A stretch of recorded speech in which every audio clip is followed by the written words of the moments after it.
É sexta-feira! Já sabe que a sexta-feira é sempre esta manifestação de alegria. Você está com a Cor do Dinheiro, versão diária, ou seja, programa semanal, como todos os dias às 8 da manhã.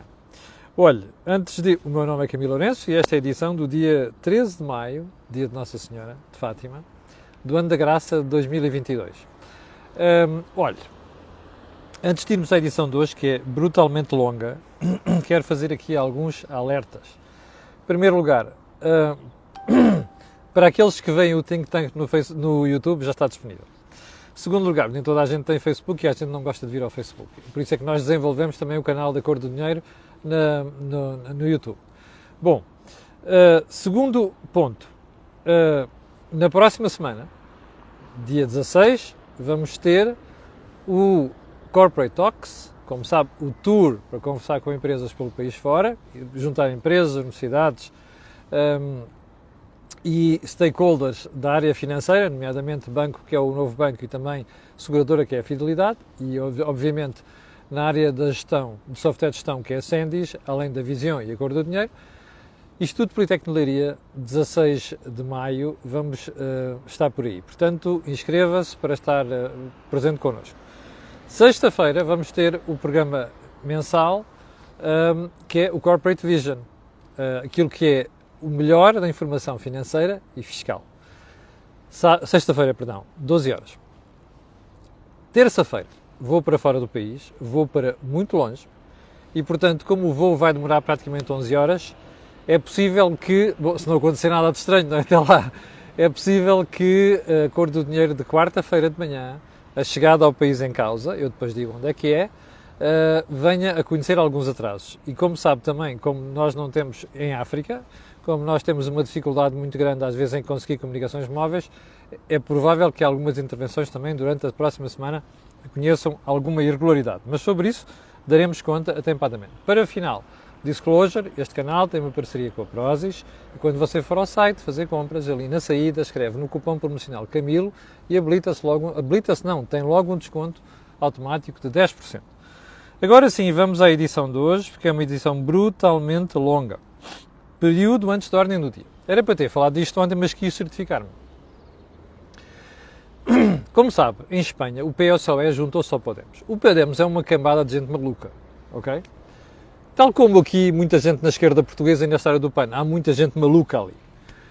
A última do Podemos, o governo espanhol é uma manta de retalhos. É o presidente do governo, Pedro Sánchez, primeira vice-presidenta, Nádia Calvinho, segunda vice-presidente, há não sei quantos dias, Yolanda Dias, é só gente doida. Então a última do Podemos foi tentar impor ao Partido Socialista Obreiro Espanhol, que é aquilo que significa o PSOE, uma espécie de férias ou de baixa menstrual. 3 dias. A senhora Nádia Calvinho tirou-se ao ar e disse, isto aqui é promover a discriminação entre mulheres e homens, não sei quantos, bem. A outra senhora diz que não, discriminação é não ter sensibilidade para estas coisas, aquilo é arrasta-se por todo lado, é um conflito já criado no governo espanhol. Bom, repara uma coisa, todos nós sabemos que, obviamente, no sexo feminino, devido àquilo que é a questão hormonal, há pessoas que sofrem mais com isso do que outras. Mas, repare neste pormenor, criar uma espécie de férias menstruais. Isto aqui é de uma estupidez monumental. Mas pronto, cada maluco com a sua pancada. E eu volto a dizer, todos nós sabemos que há pessoas que são mais afetadas do que outras. Mas pronto, é o que é e a vida é o que é.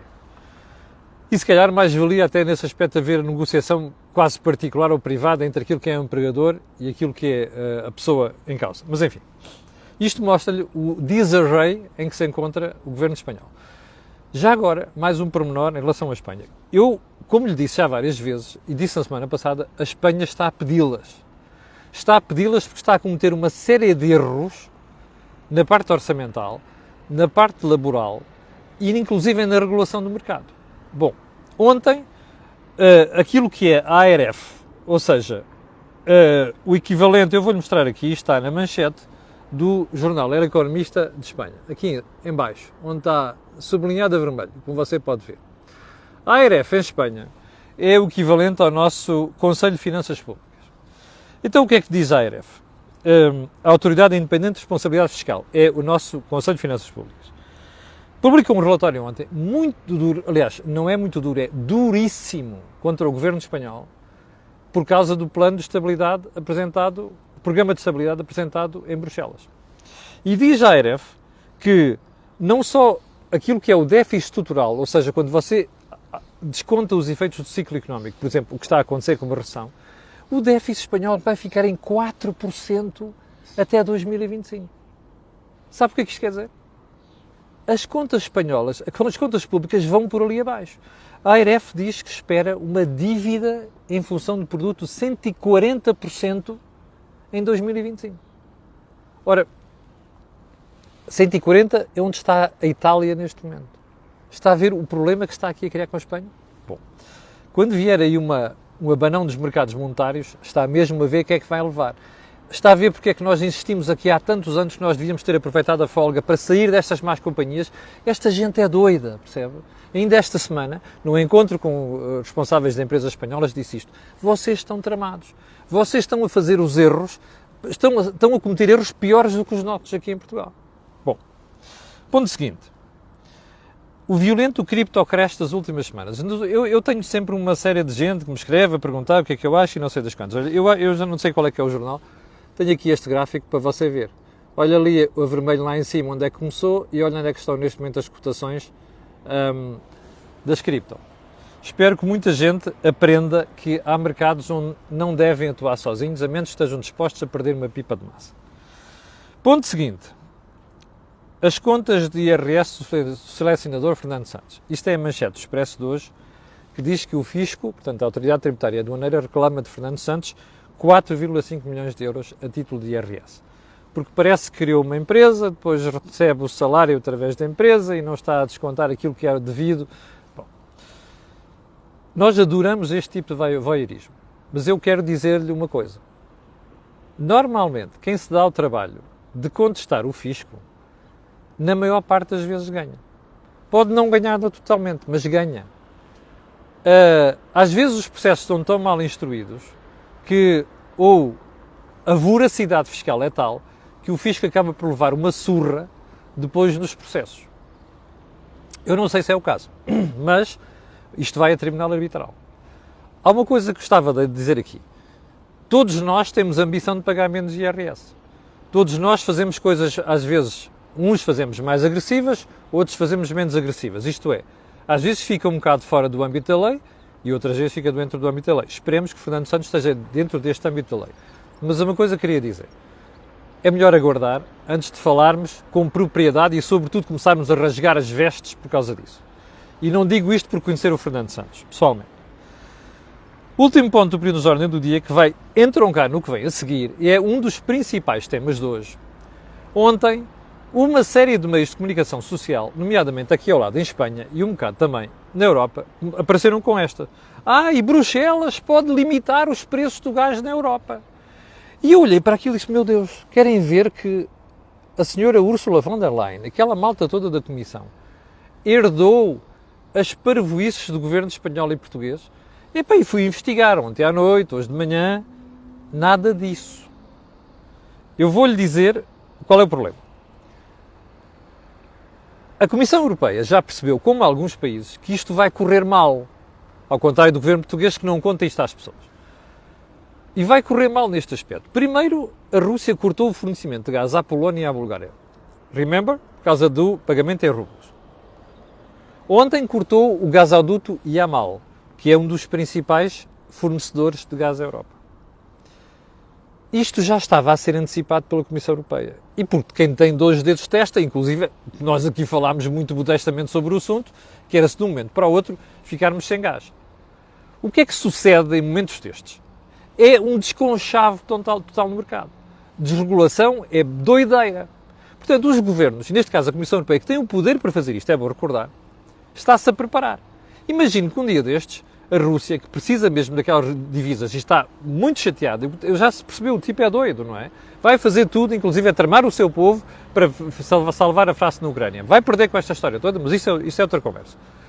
O que é que toda a gente já percebeu? O tipo um dia destes acorda mal disposto e diz assim, cortem o gás a esta gente toda. O que é que acontece de um momento para o outro se cortarem o gás a esta gente toda? Sobretudo agora que os países estão já a armazenar para o inverno. A coisa vai correr mal. E aqui nós temos de ter um mecanismo que crie alguma ordem no mercado. Ora, isto não tem nada a ver, eu repito, não tem nada a ver, e era bom que até nós na imprensa portuguesa percebêssemos isto. Isto não tem nada a ver com o mecanismo que hoje vai ser aprovado em Conselho de Ministros para fazer el tope, não é? O limite ao preço do gás para produzir eletricidade. Não tem nada a ver com isso. Aqui em Espanha. Isto tem a ver com outra coisa. Quer dizer assim, meus senhores, temos um mercado de guerra. Temos uma situação de guerra extraordinária, emergência.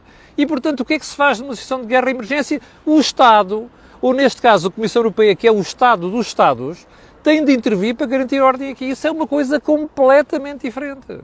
E isto é o que nós temos neste momento em cima da mesa. Bom, você está a ouvir o governo português preocupado com isto? Aliás, preocupados estão, não estão a passar para as pessoas, o que é lamentável. Nós vamos ter com alguma certeza, isto é uma previsão minha, racionamentos, condicionamentos de preços e de venda, mas tem a ver com o mercado de guerra.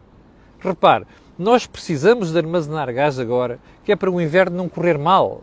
E o que vai suceder nesta altura é vamos ter que pensar num mecanismo de solidariedade europeu, que é assim, os menos afetados fazerem alguns sacrifícios para aqueles países que estão excessivamente dependentes do gás russo. Nós vamos passar por isto.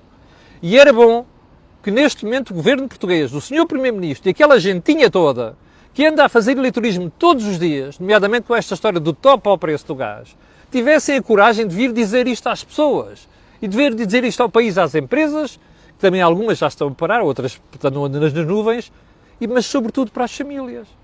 Bom, e graças a Deus, nós não somos um país onde tenhamos invernos tão complicados e ao ponto de precisarmos do gás como precisam aqueles países do Norte da Europa e também da Europa de Leste. Bom, isto leva-nos a outra conclusão. Quando é que nós vamos ter, já que o Governo não estava a fazer isto, quando é que nós vamos ter associações da sociedade civil e associações empresariais a fazerem esta alerta ao país?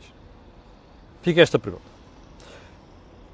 Eu costumo guardar a frase da semana para o final dos programas. Hoje vou pôr no início do programa, porque esta frase de hoje é tão grave, mas é tão grave, e você vai perceber essa gravidade a seguir.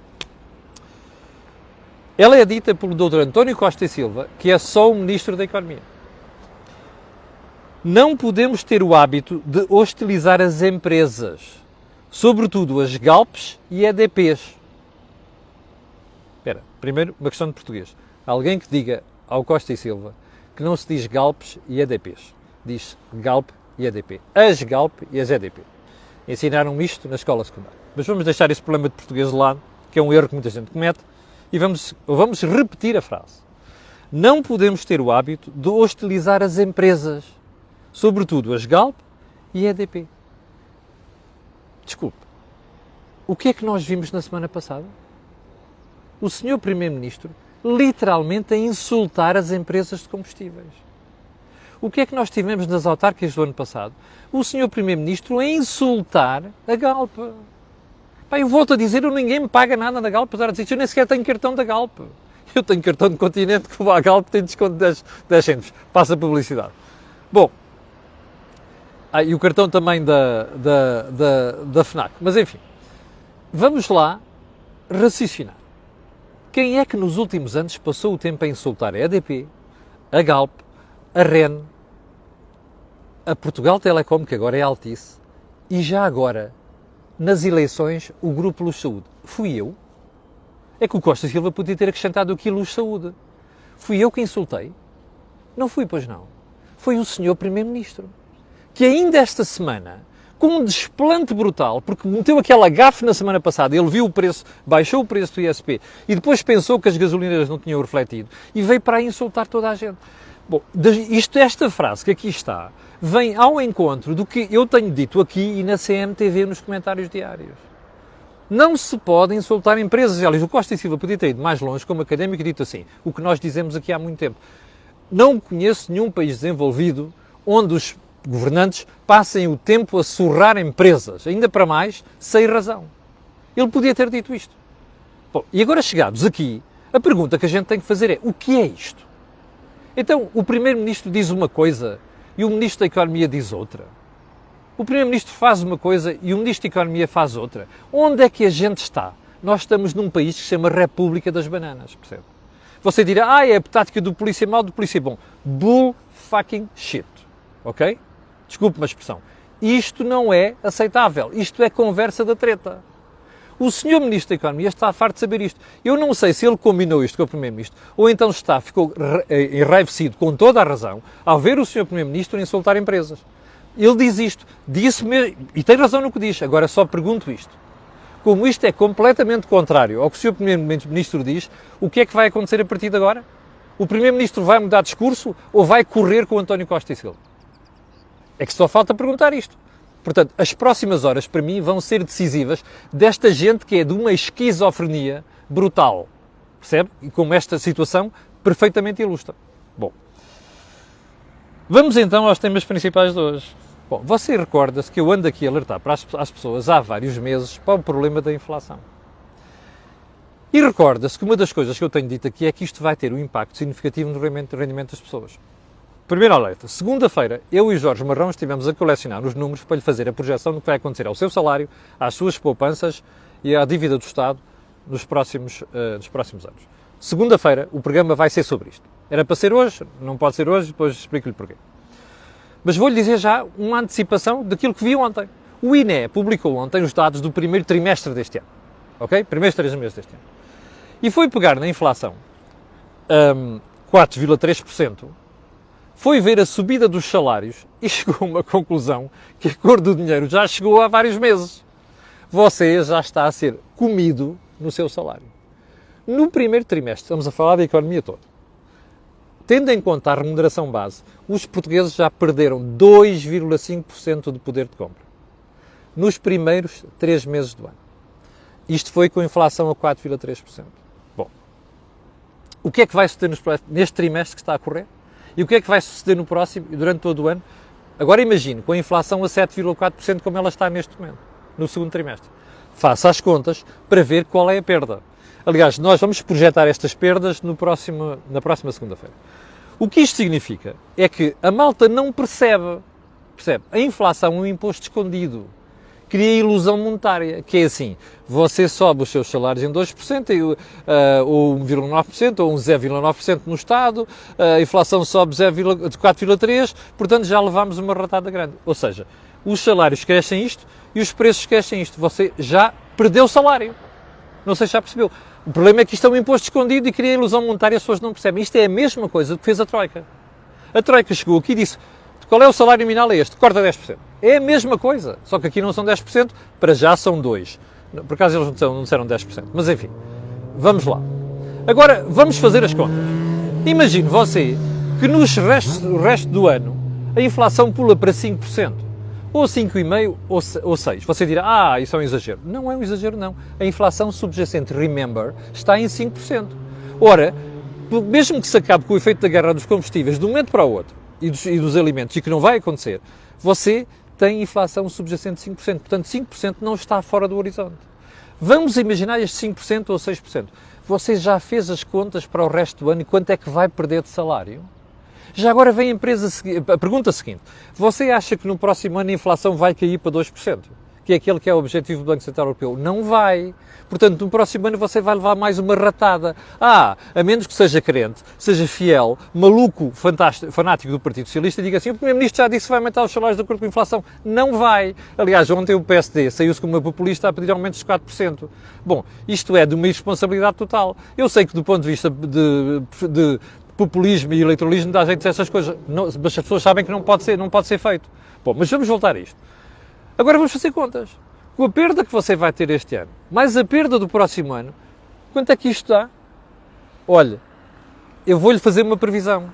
Você, na prática, vai ficar pior do que com a Troika. Está a ver? Aqueles que andavam a insultar a Troika e o governo que foi obrigado a aplicar um programa que o Partido Socialista negociou depois de levar o país à bancarrota, percebe? Estes senhores vão se rir a bandeiras despregadas, porque é o Partido Socialista agora que vai, no poder, criar nas pessoas um corte salarial superior àquele que foi o da Troika.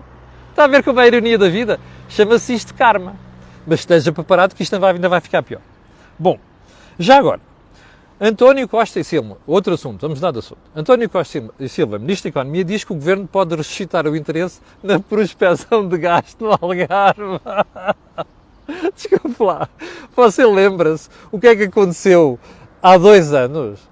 Lembra-se o que é que foi a análise aqui no Cor do Dinheiro? Quando eles vieram dizer que iam acabar com a prospecção. Tanta foi a pressão dos malucos da transição ambiental. Não tem outro nome, é malucos, tontos. Tal foi a pressão que o Governo criou condições para se acabar com a prospecção de petróleo e gás no Alentejo e no Algarve. E agora o Costa e Silva vem dizer assim, bom, agora estamos dispostos a rever isto, se houverem interessados. Espera aí, é em plena transição climática que estes fundamentalistas do Governo, atrás dos fundamentalistas do ambiente, andaram a decidir em contrário? Acordaram agora? Oh, veja só a incoerência desta malta. Está a ver como é que se faz política em Portugal? A médio prazo. Está a ver porque é que o país não sai da cepa torta? Bom, isto é uma vergonha, percebe? Esta semana foi só colecionar vergonhas por parte do Governo. Bem, já lhe falei agora aqui da proteção do PSD, e já agora só uma coisa, o Conselho de Finanças Públicas em Portugal, ontem pela boca da doutora Nazaré Cabral, veio dizer que a previsão de inflação do Governo já está ultrapassada, é óbvio, eles previram 4%, eu já lhe disse aqui onde é que ela pode ficar, a Cor do Dinheiro também já disse isso há várias semanas, graças a Deus. Bom, eu queria ir à saúde e falar da Ministra, mas não vou, porque ontem estava a ver a CNN de Portugal e deparei com uma cena deprimente, como são todas as cenas deprimentes em que aparece uma senhora chamada Constância Urbano de Sousa. Então é assim, ao debater com a doutora Ferreira Leite, que ainda por mais conhece estes números, vira-se e diz, a explicar a falta de médicos de família. Primeira conclusão, não, isto aqui é porque muitos portugueses entraram no SNS. Não, espera aí, primeiro não é verdade. Espera aí, então onde é que está a capacidade de planeamento do SNS, essa coisa fantástica que protege todos os portugueses de borla? Não é de borla, como sabe, você paga impostos. Onde é que está? Pois é, a senhora Ministra da Saúde não sabe o que é planeamento, não é? Nem a malta do SNS. É só a correr em tapar buracos. Você ouviu a última da Ministra?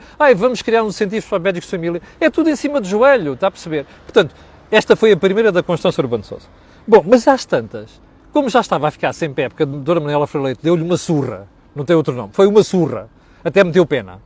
A senhora vira-se e diz assim, não, até porque isto também é culpa da Ordem dos Médicos, que não deixa formar não sei quantos, eles põem umas quotas e tal. Desculpe, você conhece algum governante ou alguma desta gentalha, que não tem outro nome, que reconheça erros com culpa própria? Conhece? Eu não conheço nenhum. A culpa é sempre dos outros, está a ver? Olha, ou é dos portugueses que entraram a mais no SNS, nos centros de saúde, ou é dos portugueses ou é da Ordem dos Médicos que não deixa formar mais médicos. Eu não sei como é que o Miguel Guimarães ainda não abriu a boca para dar uma surra na senhora. Bom, mas a melhor da Constância Urbano de Sousa ontem foi esta. A certa altura, quando a doutora Manuela Ferreira Leite começou a criticar o fim das taxas moderadoras, eu acho que ela tem razão, foi uma estupidez, foi uma questão de populismo, mais nada. A senhora vira-se e diz assim, mas acabar com as taxas moderadoras beneficia os mais pobres. Valha-me Deus, eu ouvi aquilo, fiquei de cabelos em pé, já são poucos, como sabe, não é? Mas às tantas eu ouvi a doutora Manuela Ferreira dizer aquilo que eu ia dizer se estivesse no lugar dela, que é assim, desculpe, a senhora não conhece o assunto, os pobres não pagam taxas moderadoras, está a perceber? Isto é inacreditável. Bom, e agora você só pode fazer uma pergunta. Então o doutor Urbano de Sousa estava o quê? A fazer populismo? Eu não sabia. Eu vou-lhe apostar aqui uma coisa. A senhora não sabia. Se você lhe perguntar assim, ouça, a partir de que limite é que as pessoas não pagam taxas moderadoras, elas não devia saber. Está a ver o nível desta gente? Eu só tenho uma pergunta para lhe fazer chegado aqui. Como é que esta senhora foi ministra? Percebe? É uma ignorante. Não tem outra palavra. Não sabe arranjar sequer critérios suficientes para defender uma política muitas vezes estúpida e reconhecer os erros. Está a ver? Isto é bazucadas em cima dos pés, todos os dias. O que eu acho espantoso é como é que o português, dá maioria absoluta, a gente testa. Chegámos ao final do programa de hoje, desculpe lá, estou chateado, com toda a razão. Porque eu vejo todos os dias, e eu recebo aqui todos os dias queixas inacreditáveis sobre o SNS. E como eu ando por aí, vejo a realidade e sei o que acontece. Quero agradecer às 7.100 pessoas que estão em direto, quero pedir a estas pessoas e outras que vão ver aquilo que peço sempre. Colocarem um gosto e fazerem partilha nas redes sociais. Já sabe porquê. Aquilo que houve aqui não houve em mais sítio nenhum. Tenham um grande fim de semana. Nós encontramos na segunda-feira às 8 da manhã. Fique bem. Com licença.